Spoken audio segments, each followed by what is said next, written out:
Independence in a skill is when you reach this critical mass of information and experience and confidence.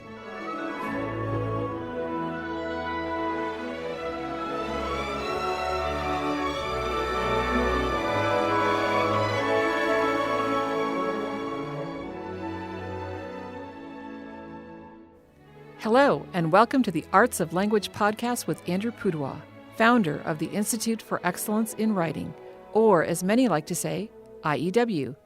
My name is Julie Walker, and I'm honored to serve Andrew and IEW as the Chief Marketing Officer. Our goal is to equip teachers and teaching parents with methods and materials which will aid them in training their students to become confident and competent communicators and thinkers.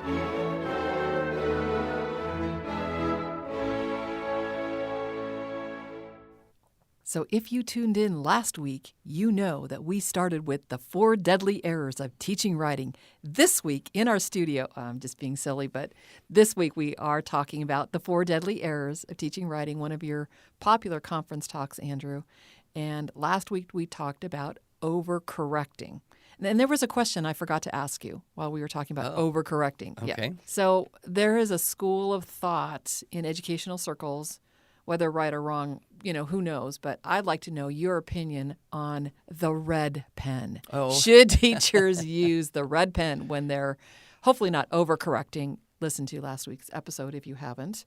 But what about the red pen versus purple or pink? Well, traditionally, teachers have used red, probably because it is the easiest to see. In contrast to the black that there's exactly. Right. I mean, there's no doubt that red is clear. It's vibrant to a degree, and you don't miss things.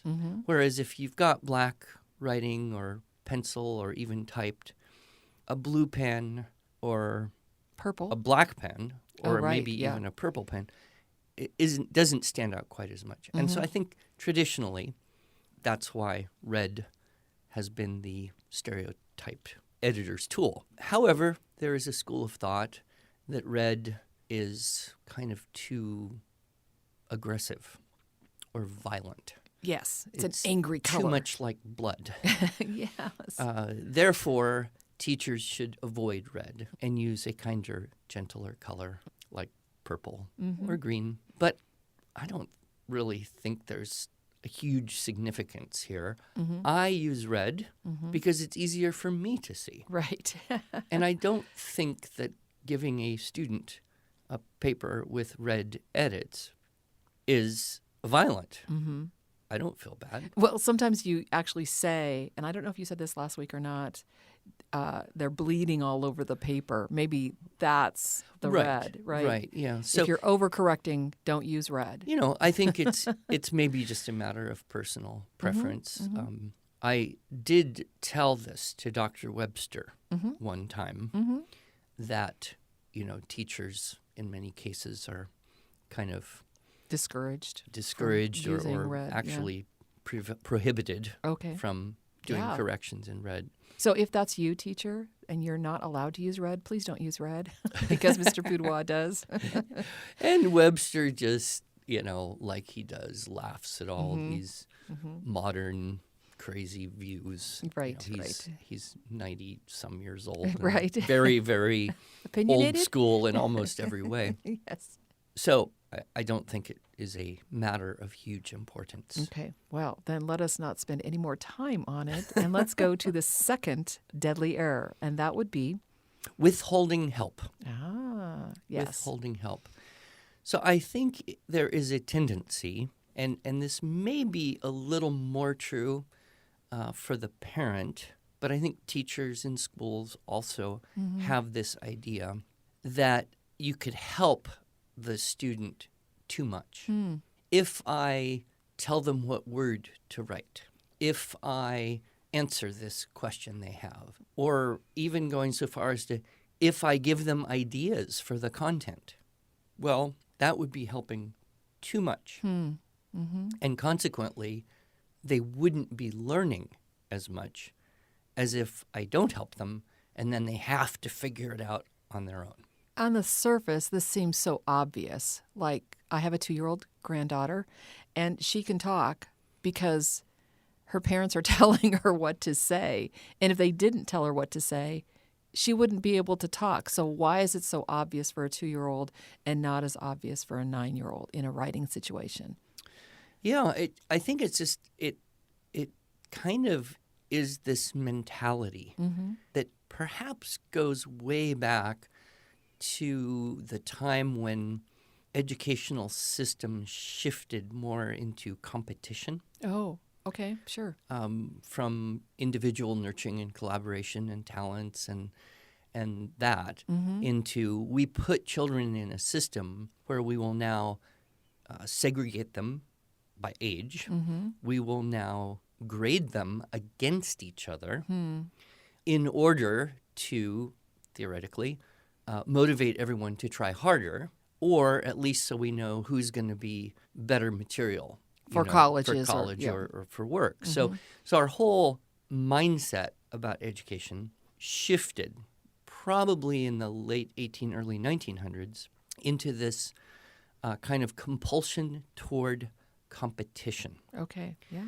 And unfortunately, that can motivate some students, but it can also be very demotivating to other students. Right. Because if you're being compared with other people and those people are consistently better than you, getting better grades, getting better report cards, being praised, at a certain point you start to think, well, I'm just not good at this. Right. And I probably shouldn't even try because I'm never going to be that good.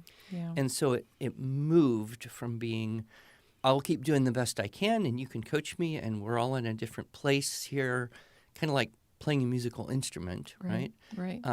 To, okay, now there's these age-based standards and a grading system. Right. So now what happens is if you have this world of competition, well, now if you help a little bit, right, or if Sally's mom helps Sally more than Billy's mom helps Billy, well, then you can't fairly compare Sally and Billy. So we can't get Billy's mom to help Billy more, so we'll have to convince Sally's mom to help Sally less. You know, there's 2 analogies or 2 illustrations for exactly what you're talking about. One is, I think they're both somewhat comical, but I think the science fair project, the cartoonish type where, Billy's walking in with his little volcano and he's very proud. He did this all himself. And then, Johnny walks in and his dad's carrying Dad's volcano project that, didn't, that's just kind of the obvious. Clearly, Dad helped. What's fair? Who should be getting the award for that? Yeah, it's a difficult thing. But what I have noticed is that actually, in terms of, particularly with writing, you can't help a child too much. Even if you try, you will fail because their whole goal is to grow up and become independent of you. And so hopefully at some point, the child will say, okay, I got it. Leave me alone. Now, that may happen at a younger age. It may not happen until they're 24. You don't know. But it will eventually happen. And by withholding help, by not answering the questions or giving the suggestions or sharing ideas, we end up impeding development in the skill. I had an interesting experience that sticks in my memory. I was doing a demonstration class. It was at I believe a charter school in Colorado, if memory serves. And I had done some professional development for the teachers. And in conjunction with that, I was doing some demonstration classes. So I'm in the grade 2 classroom, and I've got, 8, 9 teachers in the back of the room. Oh, no pressure. Watching me teach this group of little second graders. Right. And so we were using the hare and the tortoise, and I passed out the source text, and we made the keyword outline together, and then we talked it back, and then we brainstormed some ly adverbs and some synonyms for said, and I had the board covered with words, and I did the little diagram that I do on now, no erasing. If you want to change something, just line it out and keep going. Use a little upside-down V caret wedgie thingy. So there's a blog post about caret wedgie thingies. I saw that. Yeah. Thank you. Yeah. So I'm all set. Okay, and this is a good school, right? I mean, the kids are grade 2, so they are doing writing. And so I felt, okay, we're ready. So I said, okay, now everybody start. So at that point, everybody starts, and I am walking around, kind of looking at the papers, being available. Sure. And I noticed a little boy in the front who is not doing anything. He's just holding his pencil, staring at the blank paper. So I gave him another minute or two, and I came back, and he was still not doing anything, holding his pencil, staring at the paper. So I said, how's it going? And he said to me, I don't know what to write. Okay. Okay, which is fair enough. And probably something that's ingrained in who he is at the ripe old age of 7. Yeah. Right? So I said, well, if you look at the keyword outline here, it says teasing, tortoise, slow. Could you make a sentence out of those words? He said, no. Okay. I said, okay, could you write this? A hare was teasing a slow tortoise. Could you write that? He said, maybe. I said, okay, give it a shot. So he starts writing. I go around, help a couple other people. By the time I get back to him, he wrote the sentence, and he's holding the pencil, staring at the paper, doing nothing. So I said, how's it going? He said, I don't know what to write next. And I said, well, let's check the keyword outline. Annoyed, challenged, race. Now, this is a keyword outline that he copied from the whiteboard. Yeah, we did it together. We talked it through. He's got it right next to him, right? And I said, could you make a sentence out of annoyed, challenged, and race? He said, no. I said, could you write this? The tortoise was annoyed and challenged him to a race. Could you write that? Maybe. Okay. So he starts writing that sentence exactly the way I dictated to him. And I go help a few other people. Now, here's what's so interesting. By the time I got back to him, he had already launched into the third sentence. It only took a modeling of twice for him to get the hang of this, for him to see, oh, keywords go into a sentence. Okay, I can talk to myself and hear what I'm saying and write this down. Right. And so, class proceeded on, and then it was over. And then we did a little debrief. With the teachers? With the teachers. And, do you have any questions? Did you notice I did this? Anything going on? And one of the teachers said, you know that little boy in the front row? I said, I know exactly. She said, you told him what to write, as if this was some great crime. And I said to her, yes, I did, because if I hadn't told him what to write, he wouldn't have written anything. And if he doesn't write something, how's he going to learn to do it? Right, exactly. It's kind of common sense. But there is this kind of fear that if we help too much, we will be impeding learning rather than realizing that independence in a skill is when you reach this critical mass of information and experience and confidence. We have this little saying, sink or swim. Right. Right? And we say this. But it makes no sense at all in the context of teaching swimming. Right. I mean, if you were to teach swimming by this method. Did you know I was a swimming teacher? Yep. And you don't throw children in the pool and say, okay, sink or swim. This is your one shot. Never did that. No. How do we teach swimming? We over-teach it.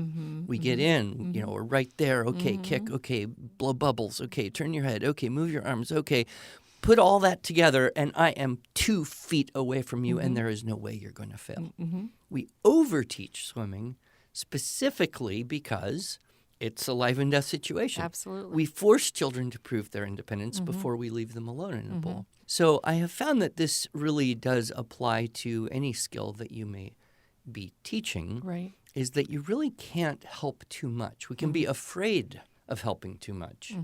thereby withholding help, but that's more likely to impede independence. By giving as much help as a student wants or needs, they're more likely to reach independence. Now, there is a nuance to this. Okay. You have to know the difference between helping and meddling, Okay. right? So helping is when someone communicates either, explicitly or implicitly, I need some help here. Right. I need you to think of a word for me. I need you to help me make a sentence. I need you to give me an idea. So that little boy in the front row did not have his hand up saying, "Teacher, help me." No. He just, by his behavior, clearly needed help. Yeah. Okay. Because he wasn't doing anything. Right. I mean, if he had, now when I said, how's it going? If he had said to me, great, I'm just thinking about what I'm going to write, I would have ignored him. And it might have taken him a long time.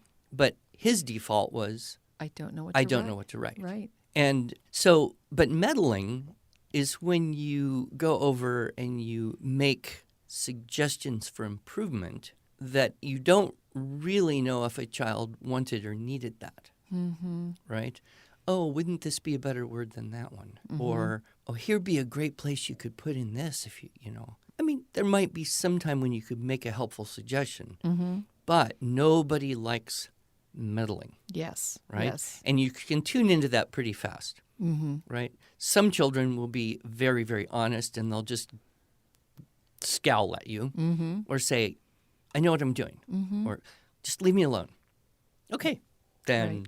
you're not in a condition of needing or wanting help at the moment. Clearly. Let me know if you do need help, but otherwise, yeah, you're on your own. So you just have to keep that in mind that in this willingness to help as much as needed, we don't move into the zone of meddling with the student. So my husband and I have a term for meddling. It depends on if it's mom or dad. Mom smothers, rhymes with mother, right? Smothering mother or a bothering father. Oh. So if we're doing too much, we could just kind of hint, you might be bothering there, Dad. So yeah, that's really helpful because I think back to my own story when my middle school son was not riding up to my standard. I was giving suggestions that were not very helpful to him, and he resented that. So better to wait for him to ask for me the help. But what if they never ask? Well, in the homeschool, it is a little bit tough because if you're being the teacher and the coach and the helper at the same time, but at a certain point, a student very likely will get some reality where they realize Right. they need help. Wow. Enter a lecture on the value of allowing your children to fail. Because if they fail, then they can learn from their mistakes, right? Yeah.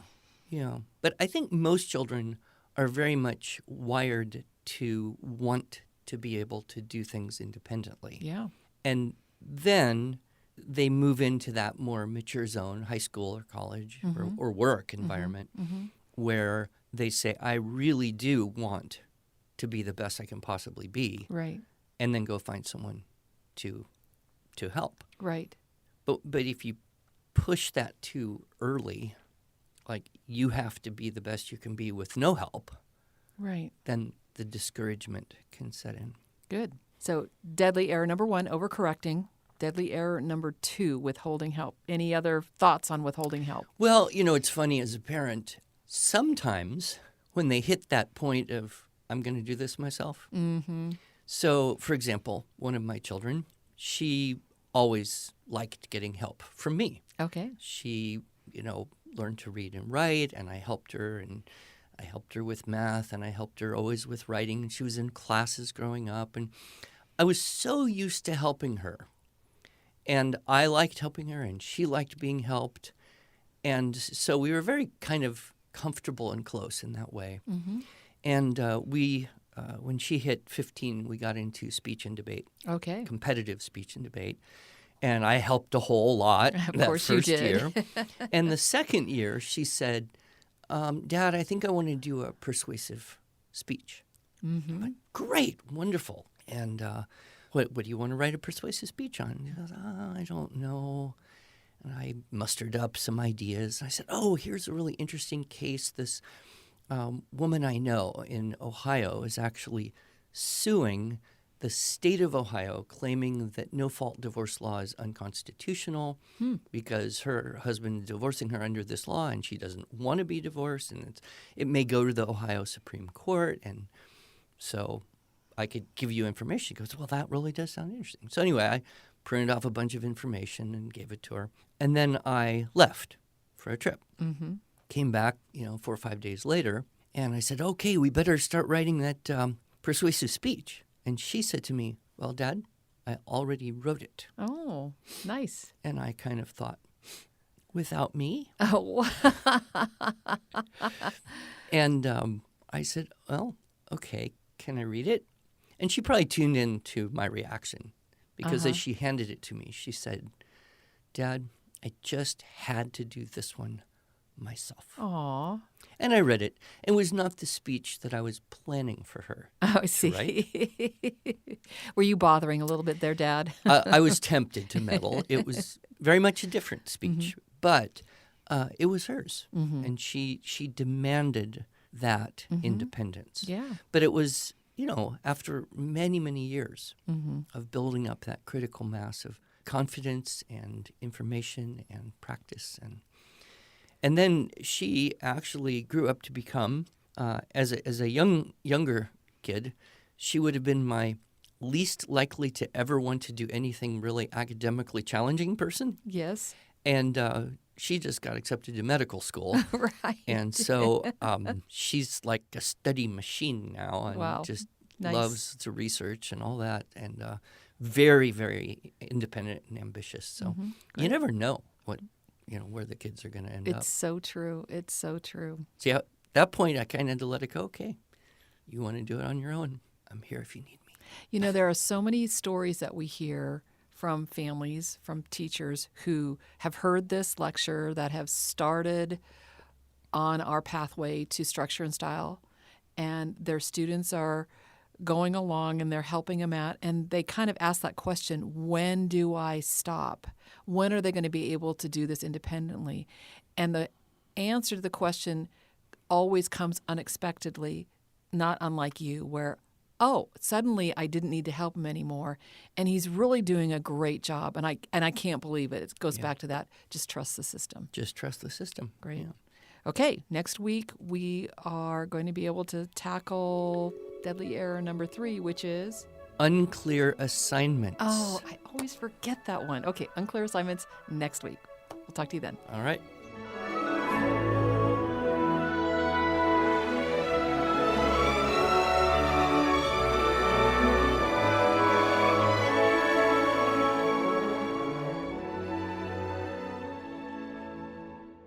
Thanks so much for joining us. If you enjoyed this episode and want to hear more, you can subscribe to this podcast in iTunes, Google Play, or Stitcher, or just visit us each week at iew.com/podcast. Until then, on behalf of Andrew Pudewa and the team at IEW, I thank you for allowing us to partner with you on your journey toward better listening, speaking, reading, writing, and thinking.